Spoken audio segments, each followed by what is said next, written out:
Je voulais vous présenter. Oui, je me présente toute seule. Alors, moi, je suis Emmanuelle Bernitz, je suis praticien hospitalier pour les adultes. Je travaille au centre de référence de Guadeloupe.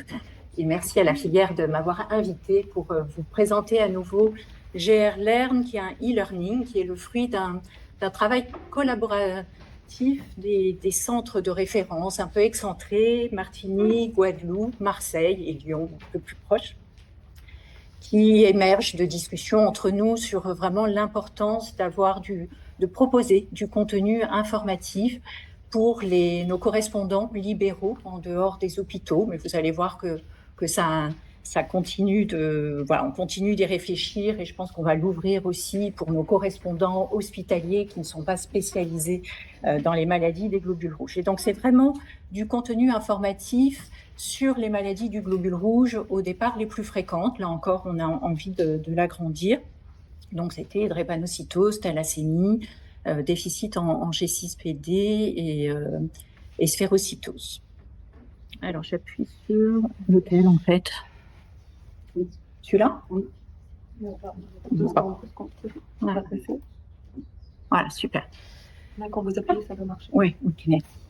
Bon, le contexte, quand même, hein, nous savons tous que nous avons été nous-mêmes insuffisamment formés dans nos études universitaires et que ce soit les infirmiers, les médecins, les pharmaciens, vraiment ces pathologies du globule rouge tiennent une toute petite part dans nos études et ces maladies restent encore très, très méconnues de la ville, avec nous-mêmes qui appartenons à des centres de référence ou de compétences en difficulté, avec du manque de personnel médical, du manque de personnel infirmier, et l'importance de pouvoir proposer de travailler plus étroitement avec les libéraux. Juste sur le turnover aux urgences, l'exemple de la Guadeloupe, il y a moins d'un tiers des professionnels qui sont là depuis plus de 6 mois. Et ça se répète d'année en année. Donc, ça vous montre qu'on doit aussi créer du contenu informatif, indépendamment de tous les cours que je peux faire tous les 6 mois, mais qui puisse être accessible la nuit, aux urgences, pour pouvoir les aider. Et bien sûr, le Covid nous a toutes et tous, chacun dans nos centres, appris à travailler avec la ville, à développer des prises en charge ambulatoires avec des prestataires de services. Et déjà en Guadeloupe, on avait protocolisé un certain nombre de prises en charge. Donc, l'objectif de ce e-learning est double. Donc, bien sûr, le premier, c'est celui de former nos partenaires libéraux, mais avec l'envie également de pouvoir créer ou renforcer un réseau de soins local. C'est du contenu formatif facilement accessible par simple inscription par mail, qui, on l'avait décidé comme ça, n'est pas du contenu validant. Ce n'est pas, il n'y a pas de validation proposée. On l'a plutôt conçu comme une boîte à outils, là encore, le terme revient, avec du contenu très facilement délivrable et des capsules qu'on essaie d'être le plus courtes possible. Alors, je dis ça, mais moi, je suis un peu bavarde et j'ai quand même quelques capsules qui font 15-20 minutes. Mais vraiment, la plupart des capsules font 5-7 minutes pour que ce soit vraiment accessible entre 2 consultations ou pour un pharmacien qui reçoit un patient. Le public visé initialement était donc les médecins, les généralistes, les biologistes dans une moindre mesure, les médecins d'HAD, les pharmaciens et leurs équipes, et bien sûr également les professionnels de santé infirmiers, les IPA, les prestataires et les HAD en dehors des hôpitaux. Nous sommes accompagnés sur le plan numérique par l'UNFM qui participe déjà à e-drépanocytose pour l'Afrique, qui, elle, est une formation validante en Afrique. Et donc, il y a déjà qui a de nombreux projets à son actif et qui est vraiment, c'est une association, c'est l'Université numérique francophone mondiale. Son siège est à Paris, c'est une association loi 1901 et elle accompagne de nombreux projets essentiellement tournés vers l'international et notamment les pays où l'information médicale est difficile d'accès. Comme le projet a pris du retard, j'ai eu le temps en fait de proposer à un interne de médecine générale une thèse que j'ai dirigée sur. Alors c'était pas sur les connaissances des médecins généralistes aux Antilles, Guyane, vis-à-vis de ces 4 pathologies du globule rouge, mais sur leur pratique. sur comment ils cherchaient l'information, sur quoi ils étaient en difficulté. Et dans le questionnaire, on leur présentait GRLearn et la façon dont on l'imaginait pour avoir leur avis avant même de commencer. Donc, je vous ai mis quelques réponses assez marquantes. 75% des médecins généralistes aux Antilles, en Guyane, ont quand même au moins un patient, ce qui est donc c'est une maladie qui est qui est plus fréquente que dans d'autres régions de France.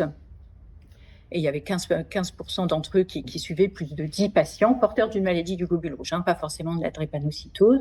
Mais cependant, 70% d'entre eux continuent à se dire peu ou moyennement à l'aise. Alors, plus inquiétant, presque 30% ne communiquent jamais avec leur centre de référence ou de référence pour les Antilles, ce qui se vérifie dans la vraie vie. J'ai très peu d'appels de médecins généralistes, encore moins de lettres. Donc voilà, on sent qu'il y a une communication à restaurer entre nous. 56% d'entre eux pensent ne pas avoir une place assez importante dans la prise en charge de ces pathologies. Donc c'est plutôt, ça pose le besoin de ce e-learning. En revanche, ils sont un peu plus de 20% à instaurer un suivi régulier en dehors des situations aiguës. Donc on leur demandait un petit peu de leur source d'information médicale. Et c'était dans les 3/4 des cas des moteurs de recherche généralistes, pas du tout les collèges et encore moins, 42% les collèges, mais encore moins les PNDS. Ça, on l'avait déjà remarqué dans différentes études sur d'autres territoires en France. 90% d'entre eux étaient d'accord pour demander une vraie formation sur une vraie contenu informatif sur les maladies du globule rouge. Et c'est à ce moment-là que le GRLearn, dans le questionnaire, leur était présenté. Ils étaient plutôt, dans une très grande majorité des cas, intéressés par ce e-learning, demandant une présentation en webinaire qui n'a pas été encore faite.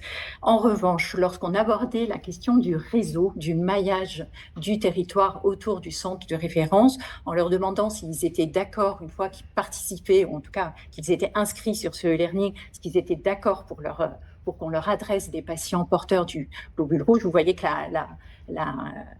ça tombe à 54%. Donc, il y a vraiment un hiatus entre la formation et le fait de participer à un réseau pour des pathologies qui restent moins fréquentes que le diabète, l'hypertension, les AVC.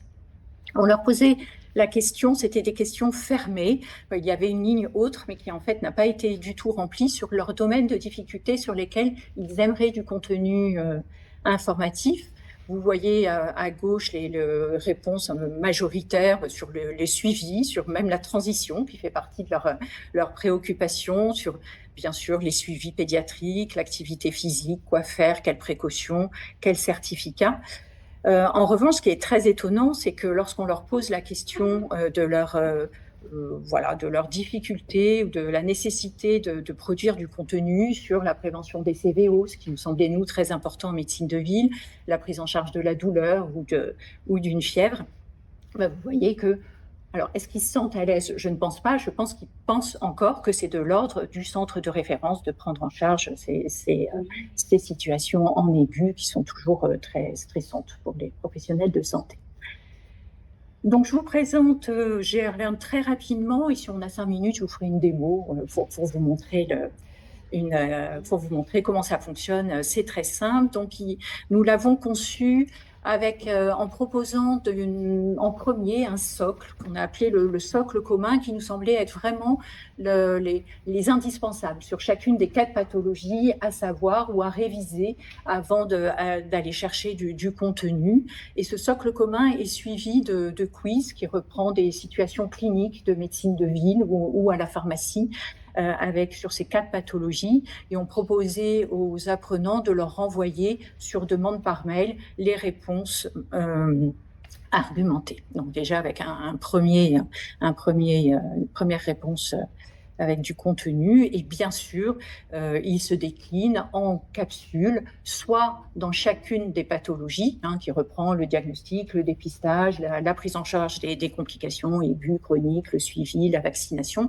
et il y a un chapitre transversalité où on a fait la prise en charge infectieuse d'un asplénique, la vaccination chez un asplénique, on a mis les cures de Desferal à la maison, la saignée à domicile également. Non, je crois que la saignée est dans drépanocytose, on aurait pu le mettre là.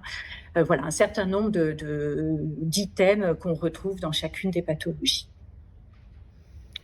Alors là encore, le nerf de la guerre, c'est le coût de ce e-learning. Donc nous avons pu démarrer en 2023 grâce à l'appel à projet 2023 qui nous a permis d'avoir 10 000 euros, et on a complété pour les 10 000 euros restants avec nos associations, Philippe Joly, Giovanna Cavanas et moi-même.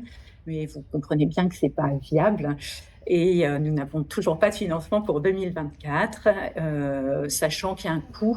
Alors non seulement c'est pas un simple coût d'hébergement en fait, l'université, l'UNFM propose vraiment d'abord tient à jour l'arborescence, relance les participants, adresse des mails lorsque des nouvelles capsules arrivent, et ils sont capables de créer des webinaires en régional à notre demande autour de certains sujets, et ils sont même capables d'héberger de la téléexpertise. Moi, c'est vrai que ça m'intéresse dans les Caraïbes, je pense que ça peut être intéressant aussi dans d'autres régions du monde, et de la téléexpertise et de la téléconsultation. Ils peuvent héberger également Alors, le point d'étape à 6 mois, il a ouvert mi-décembre. Donc, vous voyez qu'il y a 562 inscrits, c'est pas mal pour 6 mois. Avec 440 professionnels qui travaillent dans la France hexagonale, 64 en Guadeloupe, puis après notamment très peu dans les centres qui ont participé à l'élaboration de ce e-learning. Donc c'est vrai qu'on sent qu'il y a un vrai travail de diffusion, de publicité, chacun autour de soi. Ce qui est assez intéressant, c'est de voir que sans avoir fait aucune publicité en dehors de la France, on a eu quand même quelques personnes, quelques médecins, quelques conseillers génétiques, quelques biologistes qui se sont connectés d'Afrique, d'Haïti, un du Canada également, et un d'Europe, et une dizaine aussi en Europe, notamment Italie, Luxembourg, Monaco et Belgique. Qui sont les professionnels qui se sont inscrits? Donc là encore, c'est pas exactement ce qu'on attendait. Donc vous voyez sur ce camembert qu'il y a simplement 6% des médecins généralistes inscrits. Donc il y a un vrai travail, je pense, pour porter ce e-learning auprès d'eux.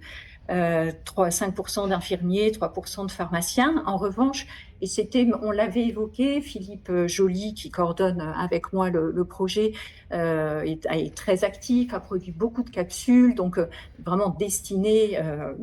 On pensait aux généralistes, mais également aux biologistes. Et vous voyez que les biologistes ont répondu vraiment présents. Ils continuent vraiment de s'inscrire. Ils sont 38% des inscrits. Et 25% de médecins spécialistes. Je suis allée regarder la liste en disant, mais en fait, c'est les médecins de la filière qui se sont inscrits pour aller regarder. Pas du tout. Vous êtes quelques-uns à vous être inscrits, mais ce qui m'a rassurée, parce que au moins, d'autres spécialistes d'hôpitaux, en fait, de différents hôpitaux. Donc, c'est assez intéressant, et ça va m'amener aussi à discuter avec vous du développement. Je pense qu'il faut l'ouvrir non seulement à d'autres pathologies, en fait, à l'anémie, aux pathologies du globule rouge. Je pense qu'il faut vraiment l'ouvrir. Je pense que de connoter ce e-learning sur les maladies génétiques du globule rouge, je pense que c'est déjà un frein peut-être pour des libéraux. Et je pense que si on le présente comme vraiment du contenu sur le globule rouge, sur les anémies, sur l'hémolyse, on pourra toucher un public plus important. Alors, je me suis aussi intéressée il y avait 132 inscrits qui avaient coché autres dans leur profession. Et vous voyez qu'il y a beaucoup de techniciens de laboratoire. Là encore, c'est intéressant. On n'avait pas forcément pensé à eux. Et en fait, même en Guadeloupe, sans que j'ai fait de la publicité au laboratoire, en fait, ils y vont. Des conseillers en génétique, les étudiants, pas forcément des étudiants en médecine, qui, lorsqu'ils étaient internes, se mettaient dans la case médecin. Et vous voyez encore là du divers, où il y avait quelques sages-femmes, quelques cadres qui ne se considéraient plus comme des infirmiers, un chercheur et une industrie, quelqu'un d'industrie pharmaceutique. Alors quand même, je suis en Guadeloupe, donc je vous montre un petit peu sur les 64 inscrits leur profession. Et là, c'est assez intéressant, parce que c'est vrai de voir que quand on est très impliqué dans le projet que je porte depuis le début, j'arrive à quand même intéresser les médecins généralistes de Guadeloupe. Il y a vraiment une répartition plutôt homogène entre les biologistes, les médecins généralistes et les infirmiers, qui sont pour moi vraiment un corps de métier que je veux pouvoir toucher, parce qu'il y a des organisations d'infirmiers maintenant libéraux. On a appris à travailler avec eux pendant le Covid, et je pense qu'ils ils peuvent avoir une vraie expertise et vraiment nous aider dans la gestion des complications aiguës et chroniques. Donc voilà, 4 diapositives pour finir sur le développement. Donc déjà, je pense qu'il faut développer le public et comment arriver à toucher quand même cette cible des médecins généralistes. Donc c'est vrai que je n'ai pas pris le temps, là, ces 6 mois, d'organiser des webinaires, au moins pour ma région Caraïbes, autour de... en passant par les URPA. J'avais envoyé un mail, on ne m'a jamais répondu, et je pense qu'il faut que je sois beaucoup plus combative pour arriver à organiser un webinaire pour toucher les médecins généralistes. Moi, c'est inscrit maintenant dans ma lettre de consultation. Le site est inscrit avec un tout petit intitulé qui dit e-learning sur les anémies et les maladies du globule rouge pour les professionnels de santé. Je crois que, alors moi, je travaille beaucoup avec des internes de médecine générale en Guadeloupe. C'est des internes qui viennent dans le service, notamment des SASPAS qui sont déjà en fin d'internat. Et quand ils me posent une question, je leur demande d'aller chercher la réponse dans le e-learning. C'est un moyen, je pense, de les habituer. Ils vont être médecins généralistes dans les années, très prochainement. Et je pense que ils sont jeunes, ils ont l'habitude des e-learning, et je pense qu'il faut vraiment travailler avec ces jeunes médecins en devenir. Et pour l'instant, je n'ai pas du tout ciblé, par faute de temps. Je pense qu'il faut que je le confie à des pédiatres, de cibler les PMI, la médecine scolaire. Et ces questions se posent bien sûr pour les pharmaciens et les infirmiers. Ensuite, est-ce qu'on développe du contenu? C'est vrai que nous discutons beaucoup avec Philippe Joly.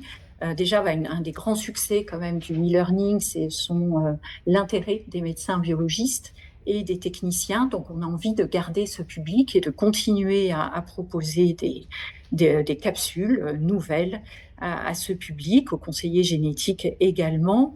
Des médecins urgentistes de petits centres hospitaliers éloignés, loin de centres de compétences ou de référents, m'ont demandé également des capsules pour prise en charge. Et je pense qu'on peut leur offrir un contenu assez simple en leur disant, mais dans ce cas-là, il y a un appel obligatoire de votre centre de compétences, mais en donnant les mails et les numéros de téléphone. Je pense qu'on peut élargir les thématiques. Dans le chapitre transversal, déjà, j'ai fait 2 capsules, l'une sur la recherche diagnostique devant une anémie, parce que je pense que un médecin généraliste, ça va un peu être utile, et une autre capsule sur quoi chercher devant des signes d'hémolyse, une anémie avec des signes d'hémolyse. Donc il y a déjà ces 2 capsules, et je pense qu'on peut faire l'anémie carentielle, on peut élargir le propos à des questions qui se posent très régulièrement, mais aller encore aussi dans du très spécialisé qui vont intéresser les spécialistes et les biologistes, en demandant à des auteurs de nous rejoindre pour des capsules qui les intéressent. En dehors de ce contenu très, très spécialisé, c'est vrai qu'on sent que les auteurs s'essoufflent, c'est normal, on est tous très pris par nos différents projets.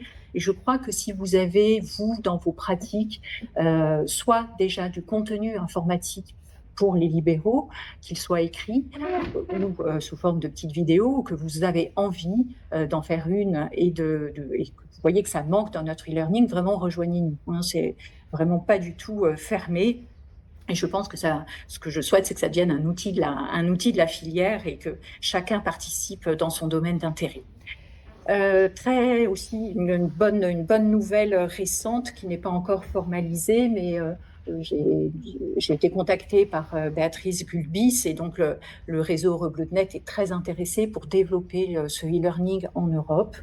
avec la filière et il assurerait toute la partie traduction avec relecture par des hématologues de chaque pays, parce que je pense que même en Europe, on a des cultures différentes et des façons d'expliquer différentes. Donc il y aura un gros travail probablement de relecture et de traduction, mais voilà, je pense que c'est une très bonne nouvelle que RoubleNet souhaite s'engager. Bien sûr, quel financement pérenne pour que j'arrête de m'angoisser et d'être toujours très stressée par les demandes de financement auprès de l'ARS où j'ai fait chou blanc, auprès de la Fédération hospitalière de France qui pourtant avait montré son intérêt dans ces contenus transversaux, mais qui n'a pas donné suite. Je tiens à ce que ce ne soit pas l'industrie pharmaceutique qui le finance, merci. Donc j'ai un appel à la filière, je pense qu'on va en parler la semaine prochaine au COPIL pour avoir un financement pérenne en développant cet outil qui devienne vraiment un outil de la filière partagé. Donc voilà, je finis sur cette diapositive. C'est quand même, je pense que dans l'objectif secondaire de la création d'un réseau, ça montre que c'est pas gagné. C'est pas parce qu'il y aura une montée en compétences de nos partenaires qui voudront forcément s'investir plus que ce qu'ils font déjà. Mais je pense que tout n'est pas perdu et qu'il y a encore vraiment beaucoup de travail autour de soi, en fait, pour que ce e-learning soit vraiment vu, revu, et que probablement qu'on arrivera là encore à en parler de l'intérêt des autres professionnels et en montrant, en suscitant leur intérêt, on arrivera à travailler mieux ensemble et nous à être plus accessibles, parce qu'un des grands reproches, c'est que ça continue d'être difficile de nous joindre par téléphone. Voilà, je vous remercie. Est-ce qu'on a le temps pour une petite démo ? Donc oui, pardon. Merci merci à toute l'équipe initiale. Un grand merci à Philippe Joly, je pense qu'il n'est pas indifférent à l'intérêt des biologistes à ce e-learning, et puis il coordonne avec moi et nos discussions sont toujours très intéressantes. J'arrête comme ça.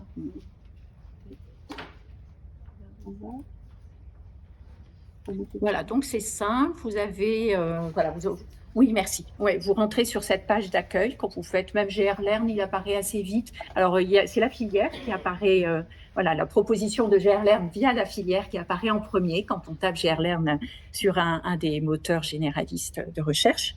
Et puis après, il arrive par l'UNFM. Donc, vous êtes sur cette page, et là, soit vous allez créer votre inscription, où on vous demande très peu de choses, en fait, votre âge, votre année de naissance, votre mail, si vous êtes d'accord pour faire partie du réseau et qu'on garde votre mail pour vous adresser à un patient. Donc, c'est les seules choses qu'on demande. Et sinon, une fois que vous êtes inscrit, alors, il y a un certain nombre de personnes qui ont eu des difficultés à l'inscription.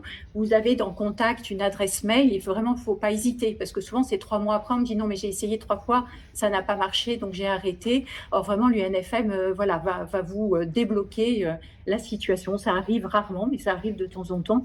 Donc, n'hésitez pas à le faire immédiatement, parce que parfois, ça bloque sans qu'on comprenne. Donc là, vous mettez votre mail et le mot de passe.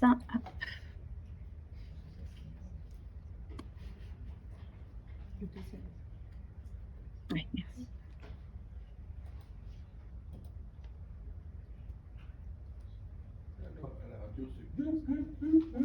Ouais.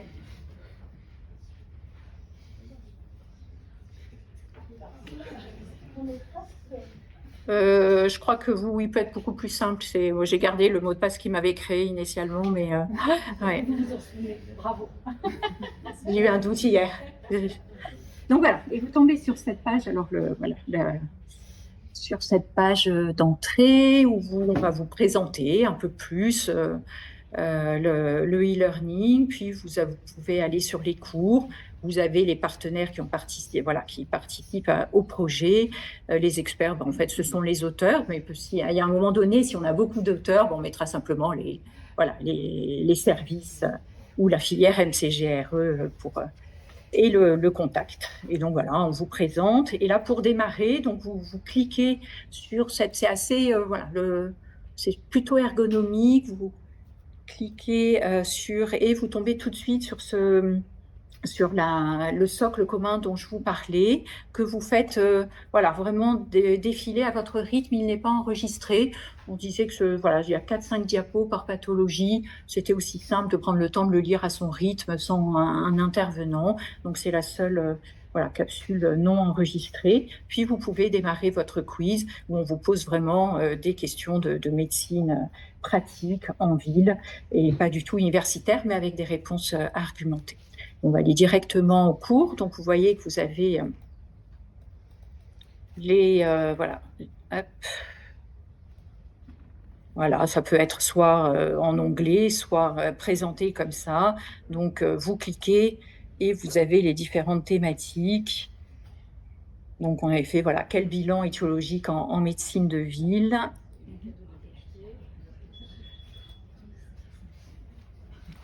Ah. Voilà, c'est bon. Ah, c'est ça, ouais. Comment j'explore une anémie hémolytique, la bonne interprétation d'une électrophorèse de l'hémoglobine. C'est plus pour les biologistes que pour les médecins traitants, mais on s'est dit que ça pouvait intéresser tout le monde. Et en traitement, voilà, on avait mis vaccination chez le patient asplénique et la prophylaxie anti-infectieuse. Et dans les prises en charge, pour l'instant, il y a la perfusion sous-cutanée de Desferal à domicile. Pour poursuivre, donc vraiment, c'était une volonté de e-learning, c'est vraiment de enfin proposer du contenu qui ne soit pas simplement sur la drépanocytose, mais également sur le déficit en G6PD, qui est une situation facilement rencontrée aux Antilles, beaucoup également chez nos patients. Donc, vous avez de la physiopathologie, du diagnostic, mais bien sûr, on a essayé de simplifier. C'est Alexia Dufresne qui avait fait une thèse, qui est pharmacienne, qui a fait une thèse alors qu'elle était en poste en Guadeloupe sur l'observance et les connaissances des pharmaciens vis-à-vis de ces pathologies, et qui participe également à notre projet, qui a fait les risques médicamenteux, mais elle a fait également les recommandations concernant l'alimentation. Donc, ce sont des petites capsules de 5-10 minutes enregistrées. La drépanocytose, c'est quand même le chapitre le plus renseigné, mais il manque encore pas mal de capsules où là encore, on a de la physiopathologie, de la génétique, il manque le dépistage, les complications, qu'elles soient aiguës ou chroniques, les prises en charge, pour l'instant en médecine de ville et non pas aux urgences. L'atteinte respiratoire aiguë qu'a fait Anaïs, le suivi de la femme enceinte, on avait fait. Voilà. Alors, est-ce que je peux vous montrer une petite. Comment ça se. Voilà. On va voir si ça marche.